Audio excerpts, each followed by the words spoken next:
Hello guys, நான் தான் அவங்க அரவிந்த் பேசுகிறேன்.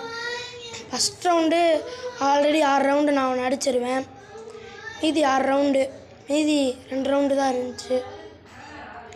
நானும் க்ளூவால் போட்டு ஏறி போவேன். அவனை அடிச்சிடலான்னு தான் பார்ப்பேன். ஆனால் கடைசியில் அவன் என்னை அடிச்சிருவான். பாருங்கள், நானும் மறுபடியும் ஏறி போவேன். ஆனால் அவன் என்னை அடிச்சிருவான். ஈகோ ஆயிரும் எனக்கு. 2வது ரவுண்டு எமௌண்ட் வேறு போட்டானா, அதனால் எனக்கு ரொம்ப இதாயிரும். நானும் 2வது ரவுண்டு ஈகோ மைண்டில் வச்சுட்டு டெசர்ட் ஈகிளே விளாட்லான்னு சொல்லிட்டு டெசர்ட் ஈகிள் எடுத்துகிட்டு போவேன். ஏறி போயிட்டு இருக்கையிலே முடிச்சு விட்டுருவேன் அவனை.